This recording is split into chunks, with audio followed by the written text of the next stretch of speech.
Oui, salut très chers amis, bon midi à tous et bon week-end. On est toujours là sur les modules sur les différents types de chargement d'ArgoStreetIR. C'est votre présentateur d'habitude, Mogo Fapolan, je suis ingénieur civil une construction. Et puis, dans les sommaires, d'habitude, sur les chargements, je garde ça.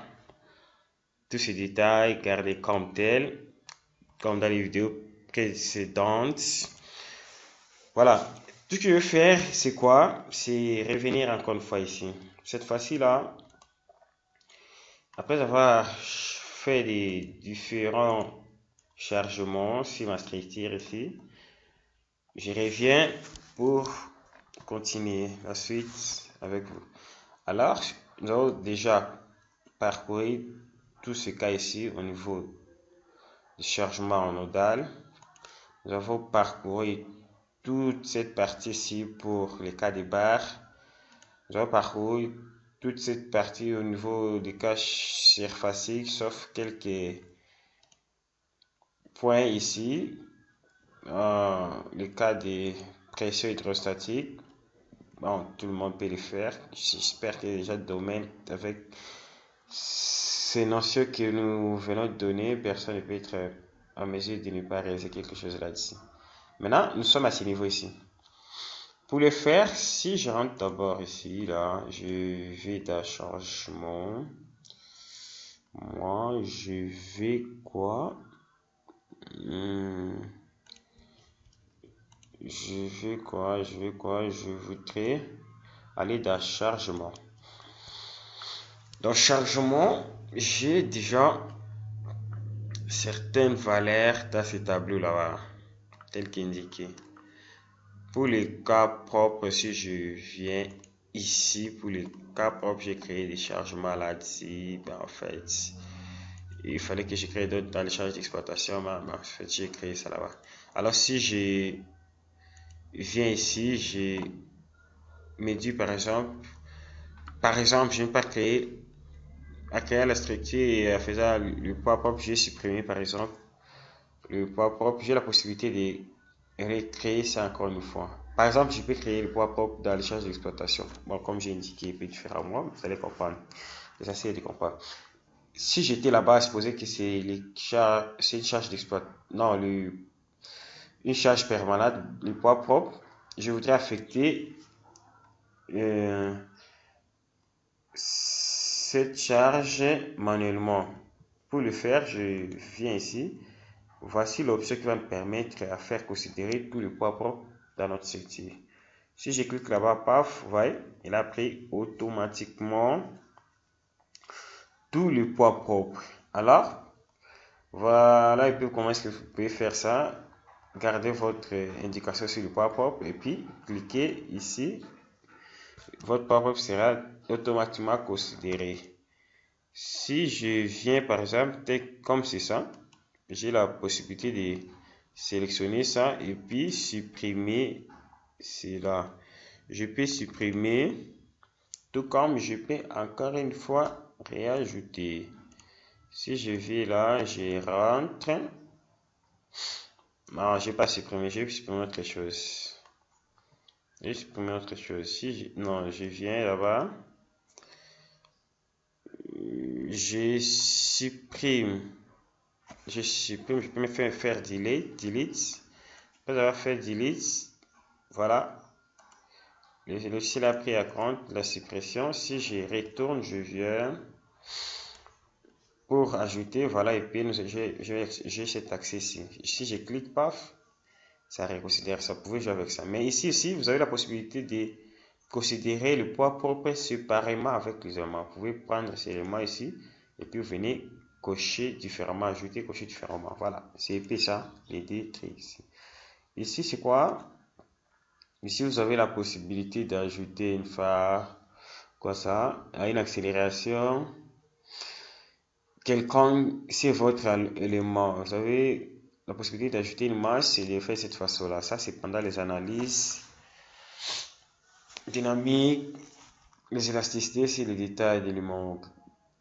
Et puis, vous avez aussi la possibilité de paramétrer ici.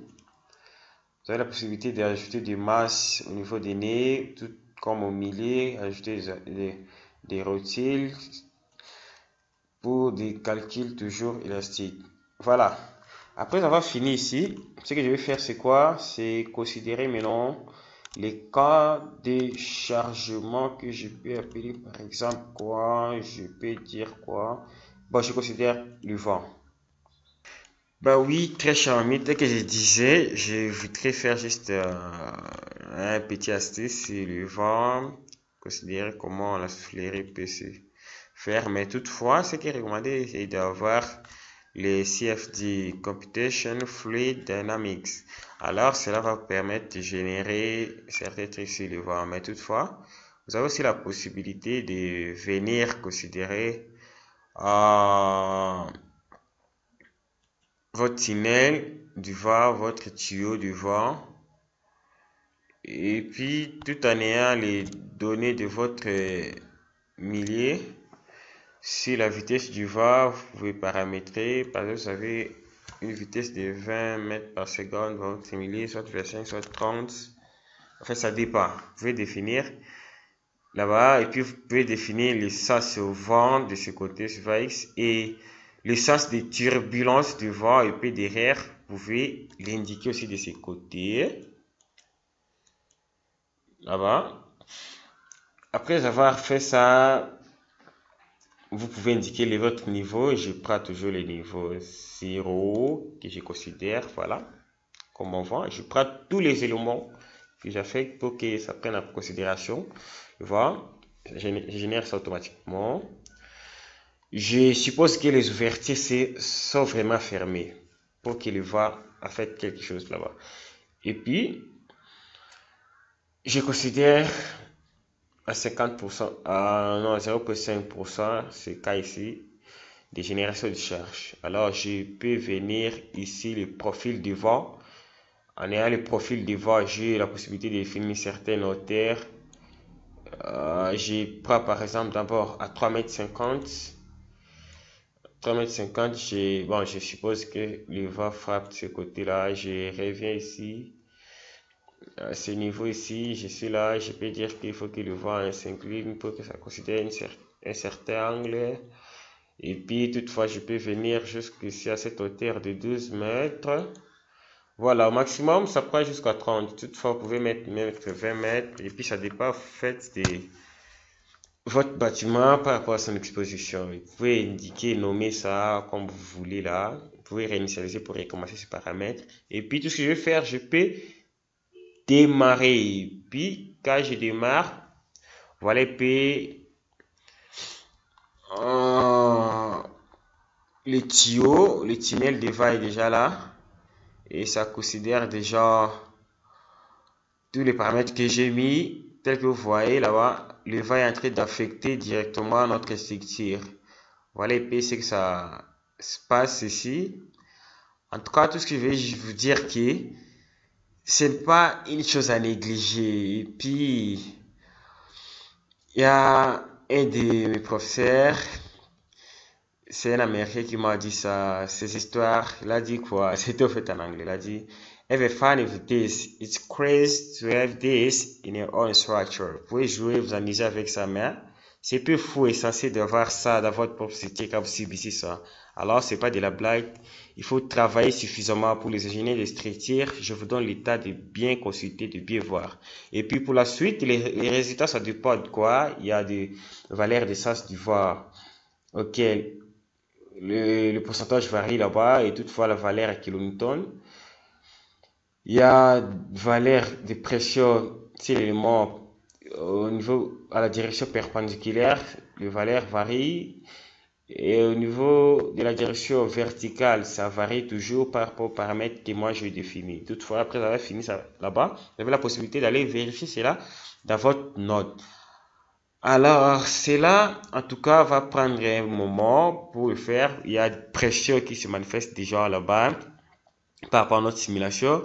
Et puis, les valeurs sont en train d'être incrémentées là-bas automatiquement selon la situation et selon le processus de la simulation. Toutefois, je mets une petite pause pour ne pas prendre assez de temps. Et puis voilà, après avoir fini, tous les détails déjà là à considération, tous les détails déjà là. Voilà, et puis comment ça se fait, ça indique les chargements du vote qu'il a pris à compte sur la structure. En tout cas, il y a pas mal de choses. Je vous conseille en tout cas de suivre au maximum tous ces modules de chargement. Ça va vous servir, ça va vous aider. En tant qu'ingénieur, on est censé en tout cas sauver la vie et prendre des risques pour que tout le monde soit dans les conforts selon les ouvrages que nous devons réaliser. Alors, ceci étant, je vous dis merci. Je continue la vidéo qui va suivre tout de suite dans les prochain module que je vais faire à suite. Merci beaucoup. À tout à l'heure. On se rencontre une fois.